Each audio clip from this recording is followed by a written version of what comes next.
Hello YouTubers, Alaska Prepper here. Ladies and gentlemen, I came across an article that's talking about coronal mass ejections from the sun, and I get this question all the time. People ask me, hey, do you think that this would be okay against an EMP?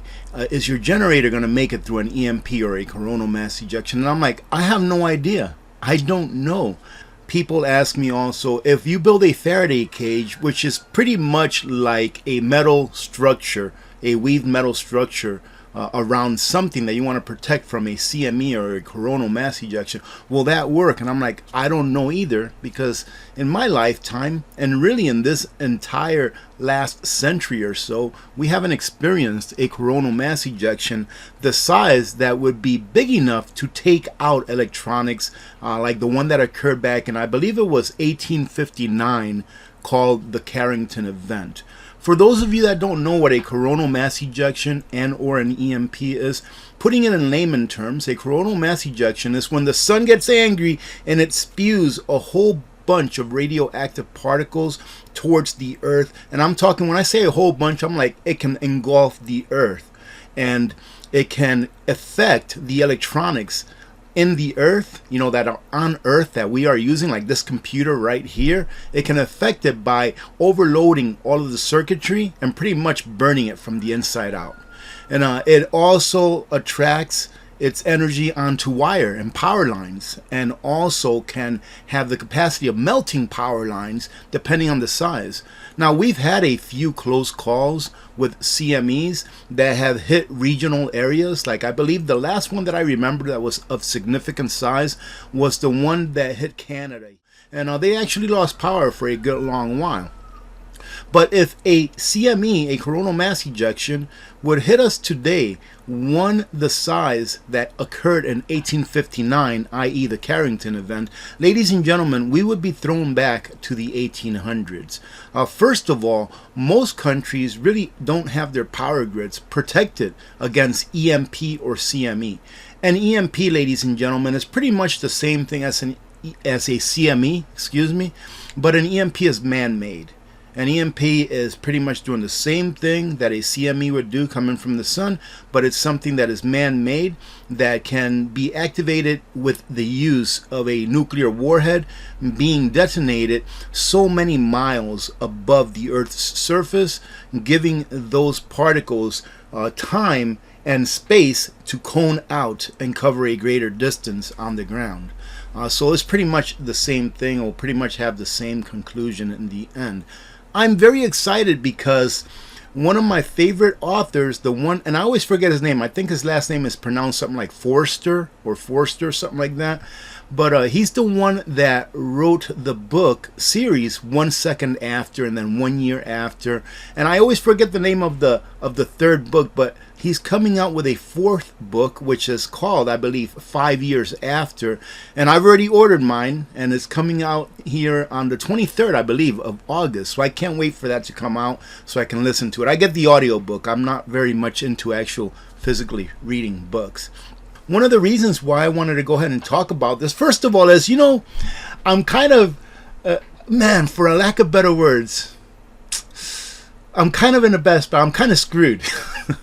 Because yesterday I talked to you all how I think that YouTube is suppressing prepper channels and views and all that kind of stuff.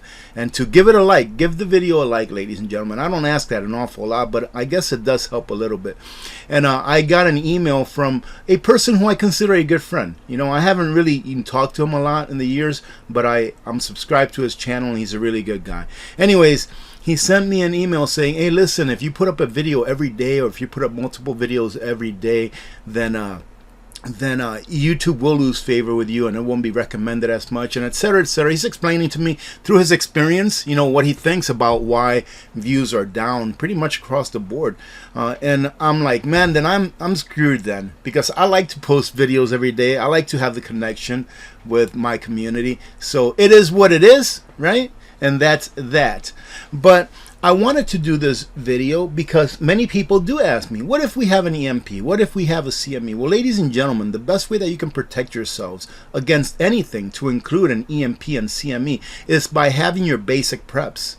It doesn't matter what you're preparing for, a nuclear war, a financial collapse, Armageddon, Mad Max, right? Hurricanes, tornadoes, all those things. All of those things have one thing in common as far as preparations go. You need the basics. No matter what you're prepping for, you need food, you need water, you need medicine, you need self-defense. Look at what's going on in Maui, ladies and gentlemen. But self-defense is something that we all need. But you all need your basics. So how do you prep for an EMP? Just get the basics. Start with the basics. And then later on, as you progress in your prepping journey and you start to branch out in the different facets of prepping, like for example, energy, solar generators. Anyways, you can branch off into those things, but your basic preps are the most important preps. Community as well. That's how you prep for an EMP or a CME that comes from the sun. Go ahead and read 1 second after. That book is a preparedness book. It's a novel, but it really is a preparedness book because you can learn so much from reading that book as to what to do. And one of the things that I got from that book is community is very important. Not only having preps, but community is very important because that's how you make it through. Another thing that I got is that a command structure is very important as well. You need to have a leader that's going to understand logistics and understand defense, and then be able to delegate some of those duties out within the community. So community is very important, because if you have 1,000 people of 1,000 individuals and that community gets attacked, it's more than likely that they'll get taken over if you have 1,000 people that are in a community and that are of one mindset. It's more than likely that the first one will be taken over than the latter if they're attacked. Oh, and by the way, this is the last day that Opus is having their incredible sale. So if you haven't checked out the Opus solar generators and the sales that they have going on, this is the best sale that they've ever had, and it ends in about, I think 12 hours or so is when the sale ends. So go check it out. The link for them is in the description of this video, and use my code, because on top of their awesome sale prices, you can get another 10% off by using my code. So let's read on. Rare solar storm could impact power grids. And this article didn't come out of nowhere, ladies and gentlemen. It's that the sun is going through a cycle right now, and the sun is very active right now. And if we were going to have a coronal mass ejection, now is a pretty probable time for it to occur. So here the author says, a once-in-a-century solar storm could fry power grids and knock out satellites.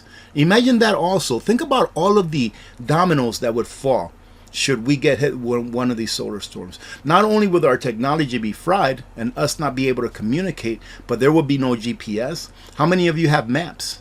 How many of you know how to read a map? It's called, in the civilian world, it's called orienteering, right?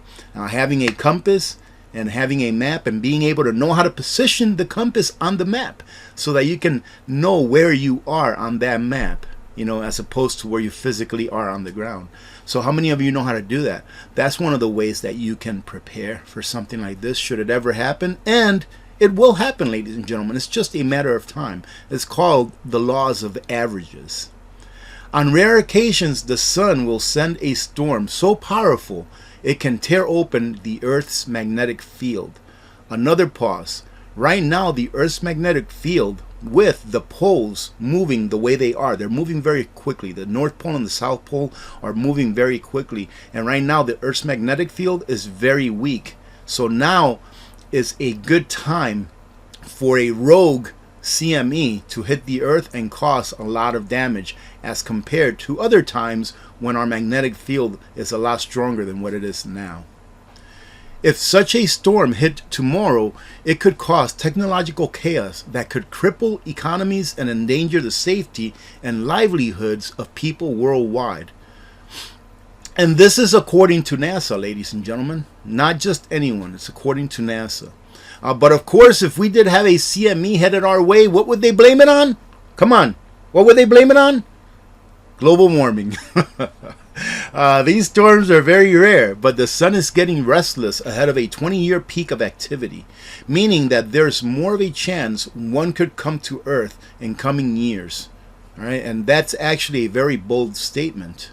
3 different solar events can all send high-speed particles that mess with the Earth's magnetic field. Solar flares, coronal holes, or coronal mass ejections, which is a huge explosion on the sun. And the one that we mostly talk about and know are coronal mass ejections. But they all have pretty much the same effect.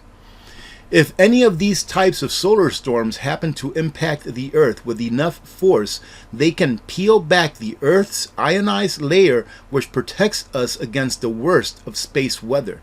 This can open the door for more charged particles to pour through and harm or take down power grids across the globe.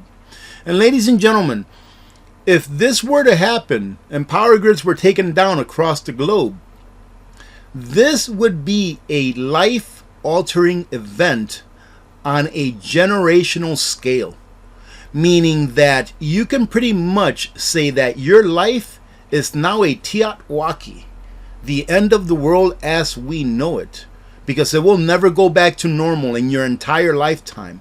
It would probably take 1-2 generations, full generations, before, maybe 3, before we were able to be back to where we left off when the event occurred.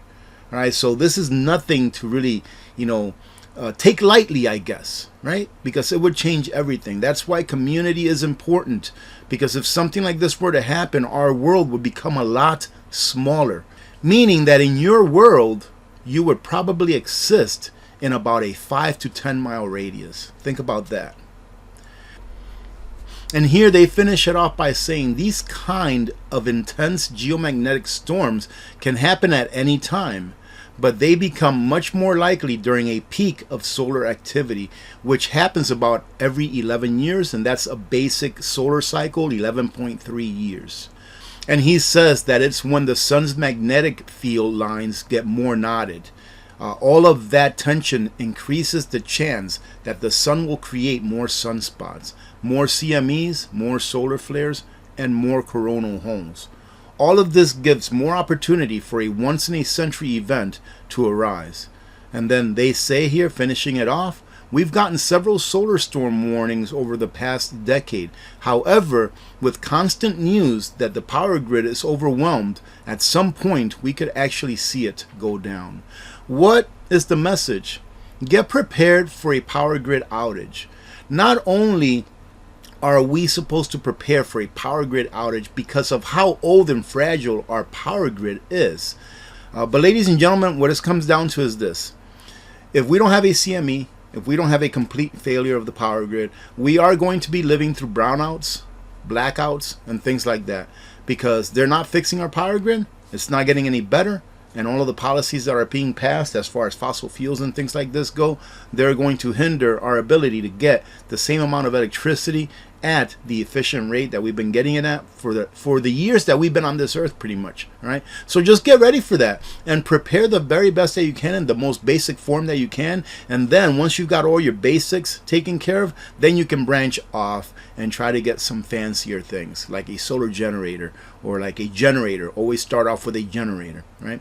Having said that, ladies and gentlemen, I hope you got something out of this. I really do enjoy doing these little videos, sharing with you my thoughts on things that I just find on the news channels that I normally visit on an everyday basis. So I may have another video out today or not, but remember that this Friday we will be having a live stream on Friday at 4 p.m. Alaska time, 8 p.m. Eastern time. Hope to see you all there. God bless every one of you. God bless America. I'm Alaska Prepper. I'm out.